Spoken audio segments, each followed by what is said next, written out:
Hey everyone, thanks for tuning in. This episode is brought to you by my course, Rest Assured. If you've been struggling with falling asleep, or staying asleep, or just not waking up feeling well rested, you've come to the right place. Cognitive behavioral therapy for insomnia, or CBTI, is the gold standard intervention in the management of insomnia. Rest Assured is a digital course that walks you through CBTI, step by step, with everything you need to succeed. Each of the 6 weekly modules guides you through some important background information for the different techniques, explores the evidence-based techniques in detail, provides multiple examples of exercises so you can find the one that works for you, and reviews the work you've completed since the last module. And Rest Assured is just not another DIY left to your own devices, but rather, you get direct access to me, a board-certified sleep physician, in twice monthly office hours, where you can ask me face-to-face any questions you may have about the course material. So check out www.wellrestedmd.com/RA to learn more. That's wellrestedmd.com/RA, or just head to the homepage and click on courses to learn more. Enjoy the episode. Hey friends and neighbors, you're listening to the Well Rested Podcast, episode number 25, Sedatives. I'm your host, Dr. Joshua Lennon. Have you heard about the latest best drug developed that will make you fall asleep fast, stay asleep all night, and wake up feeling refreshed the next day? In this week's episode, I'll be reviewing the topic of quote-unquote sleep drugs and the fantasy of getting a good night's rest from a pill. There is a large variety of substances used to try to induce sleep. This episode is not meant to be an in-depth analysis of each specific drug or class, but some of you have been wondering why I don't seem to be talking more about sleep aids or sleeping pills or the best drug to help you sleep. And the simple answer is because they don't exist. Bottom line, there has never been a safe and effective drug to help people sleep. Let me repeat, there has never been a safe and effective drug to make you sleep. There are certainly some recently developed medications that appear much safer than their predecessors, but to call them more effective than taking nothing is only barely a mathematical truth and not a qualitative one. And we'll get into that in a moment. But the overwhelming majority of pills people take to try to induce or maintain sleep are quite harmful. And it appears the main mechanism of that harm is not some direct drug effect, but precisely because of the distortion and the loss of normal sleep caused by these chemical disruptors. There are many over-the-counter formulations of these faux elixirs, and because most OTC substances don't fall under the jurisdiction of the Food and Drug Administration, there is zero regulation, including even requiring that the ingredients be listed. For the most part, however, OTC versions of sleeping pills contain either melatonin or antihistamines. And apart from the "you really have no idea what you're actually taking" argument, even with the baseless assumption that you are taking whatever is listed on the label, neither of these substances, melatonin and antihistamines, helps insomnia. Flat out, they just don't work. Melatonin is a clock hormone, not a sleep drug, and taking concentrations that are orders of magnitude larger than what your body uses to keep time is not without risk. Furthermore, despite lots of efforts to prove otherwise, melatonin has been shown repeatedly and consistently to not help insomnia. As far as antihistamines, again we come back to the same notion of confusing sedation with sleep, as we explored extensively with alcohol in episode 15. Blocking histamine and blocking acetylcholine from these same drugs, another major neurotransmitter in the brain, this not only doesn't cause sleep, but subsequently prevents normal sleep by eliminating the normal increase and decrease of these various chemical signals in the brain. The significant harms of using antihistamines for sleep we can explore another day, but the Cliff Notes version is that they significantly increase the risk of dementia, precisely because of the interference in and loss of normal sleep. Prescription drugs fall into a few categories. The most commonly prescribed medication for sleep is actually off-label, meaning no drug maker has submitted data to the FDA indicating that the medication is safe and effective by minimal and laughable criteria for any sleep indication. The most common medication prescribed for sleep is something called trazodone, which is an older antidepressant that can be quite sedating. Again, we run into the same confusion among prescribing physicians who cannot seem to appreciate the significant difference between sedation and sleep. Objective data shows no significant improvement in time to fall asleep or total sleep, with a significant shift away from high-quality REM and slow-wave sleep into primarily light and moderate sleep instead. And following a night of trazodone, users on average rate their subjective sleep quality lower compared to taking nothing at all in a placebo. Another older sedating antidepressant often prescribed for sleep is something called doxepin, which has similar anticholinergic and antihistamine properties to several of the OTC substances. A meta-analysis included in the 2017 American Academy of Sleep Medicine Practice Guidelines for Insomnia demonstrates that using data from 4 industry-sponsored trials, and all the bias that entails, the doxepin only made subjects fall asleep 2.3 minutes sooner. 2.3 minutes. That's it. And while total sleep time was a little longer under the influence of the drug, subjects actually woke up more often across the night. And despite how pathetic all that sounds, the difference was statistically sound enough that the FDA gave approval for its use in insomnia. The newest family of sleeping pills are known as dual orexin antagonists, the first of which is suvorexant, sold under a brand name Belsomra, and a second Me Too drug called lemborexant, which was recently approved by the FDA.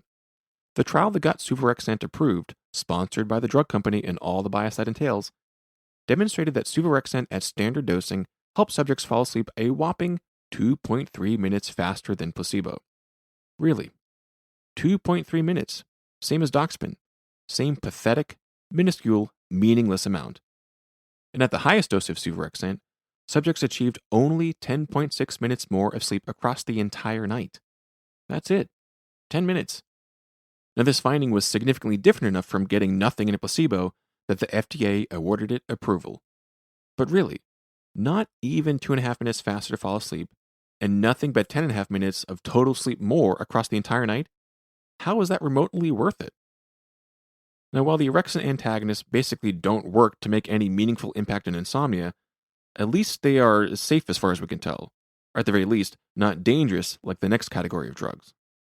The largest classes of drugs used for sleep are known as benzodiazepines and benzodiazepine receptor agonists, collectively known as sedative hypnotics. Think about that name. They're not magical sleep inducers, not the sleepy snooze makers, but sedative, again, not the same thing as sleep, and hypnotic. Like being in a trance you don't remember, like an unaware volunteer being hypnotized into doing the chicken dance and howling like a wolf in front of an audience with no recollection of the sheer embarrassment afterwards. Sedative hypnotics.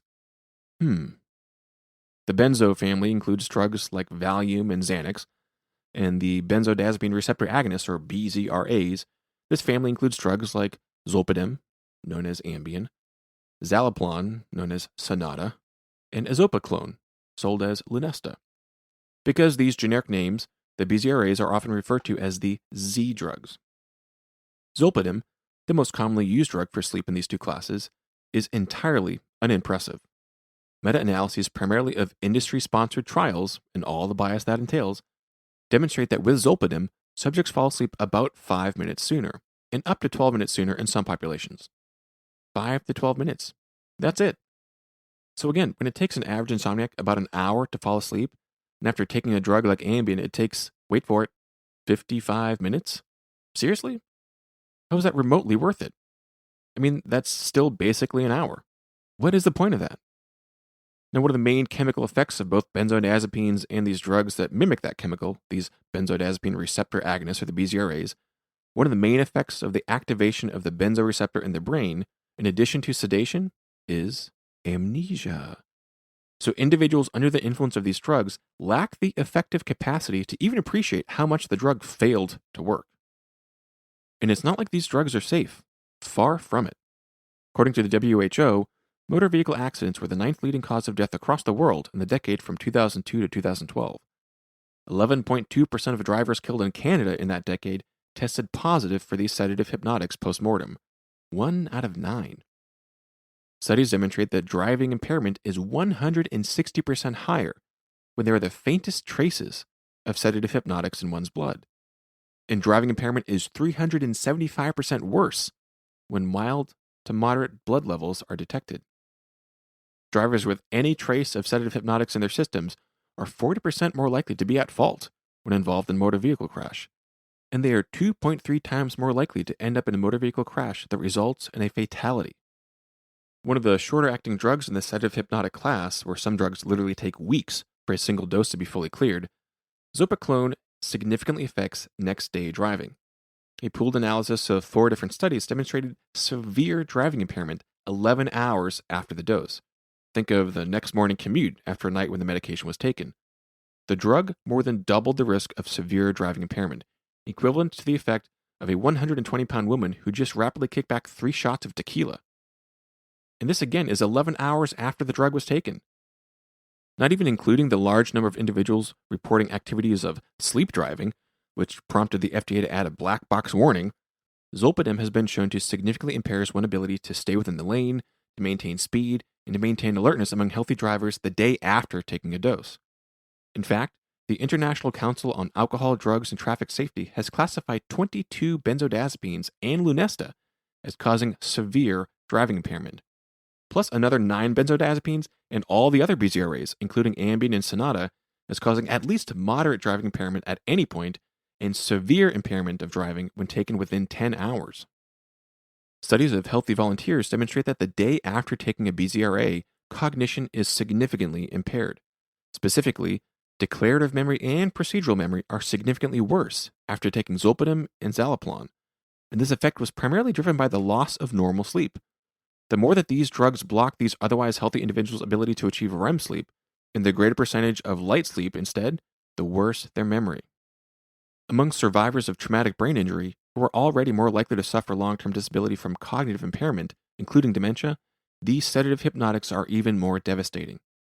A study of around 6,000 TBI patients followed for an average of 7 years found that after controlling for other risk factors, the use of sedative hypnotics increased the risk for dementia by 3.98-fold compared to TBI patients not taking these drugs. And yes, having insomnia was looked at, and simply suffering insomnia was not associated with any risk for dementia.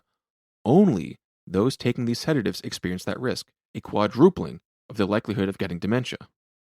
A meta-analysis of 13 studies demonstrated that the use of benzodiazepines is associated with reductions in 12 out of 12 different cognitive domains. And 9 out of 10 observational studies demonstrated a significantly higher rate of dementia among benzodiazepine users.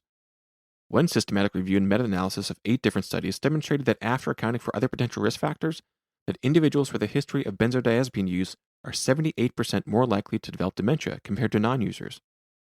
Another meta-analysis of 6 studies demonstrated that any lifetime exposure to a benzo, no matter what dose or for how long, any exposure to a benzo increased the lifetime risk of dementia by 49%. And more limited recent data demonstrates similar relationship between the BZRAs and dementia risk.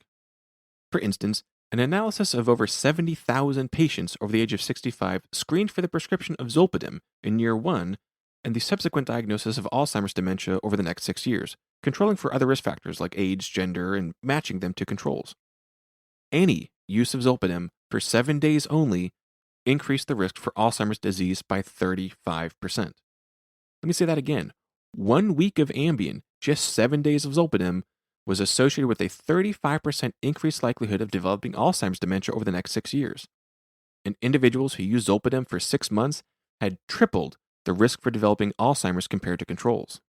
A separate study looked at the prescription history of over 70,000 older adults that already had a history of cognitive impairment over a 7-year period.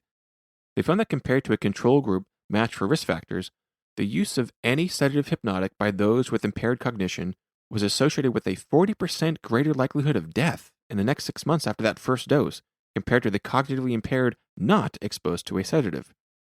Let me say that again.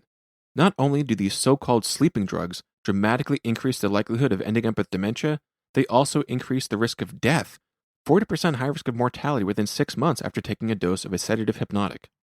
So to summarize, again, this is not an exhaustive list of drugs that people take, prescribed or otherwise, for their sleep. And it's certainly not a comprehensive list of all the effects, especially the bad ones, associated with the use of these drugs. But the reason why you hear me emphasizing over and over things like your schedule, behaviors, routines, thought patterns, is because interventions in those areas consistently and effectively improve and often resolve sleep trouble. That's why the prime recommendations and guidelines from the American College of Physicians, the American Academy of Sleep Medicine, all involve, first and foremost, non-drug therapy. And even in the guidelines discussing the weak at best evidence in pharmacological interventions, that non-drug strategies should always be employed, both because they work better and because they also work to help people get off of these harmful substances. There are no safe and effective sleeping pills. Even the newest drugs in the battle against insomnia come with adverse effects, just not horrible ones. And how is that minimal risk balanced? By falling asleep only 2.3 minutes faster. And what about older alternatives? Well, how does 5 minutes faster sound? To say that's outrageous is beyond understated. Because not only do these drugs not substantially help sleep, but they significantly distort sleep. By reducing deep sleep and REM sleep, quality is sacrificed completely for laughable increases in quantity of just a few minutes. And the cost? Significant next day impairment in cognition, reaction time, driving ability. More than double the likelihood of ending up in a car accident, 40% more likely to be at fault when involved in a car accident, and more than twice as likely that the user or some other innocent will be killed in said car accident. And your future is sacrificed. Dramatic increases in the risk of the most devastating chronic disease we've ever encountered, Alzheimer's dementia, currently without any cure or effective treatment. Even just 1 week of sleeping pills increases the risk of this horrible disease by more than a third, and when used for 6 months, that risk for Alzheimer's is tripled. Not only that, risk for mortality is higher. We didn't even touch on the data of these sedatives and the risk for infections, falls, bone fractures, pneumonia, hospitalization, and more. Bottom line, there is no safe and effective sleeping pill, and there is no shortage of ineffective and extremely harmful drugs that don't just disturb the normal process of sleep, but come at the highest cost, the quality and the quantity of your life. Got a little handout for you, so if you head over to wellrestedmd.com/day, you can get a free cheat sheet to a day in the life of the well-rested, including some specific non-drug practices to get that good snooze. That's wellrestedmd.com/day. Be sure to hit subscribe in your favorite podcast player to get all the latest episodes. Leave us a review, and head over to wellrestedmd.com for more information. Thanks for listening.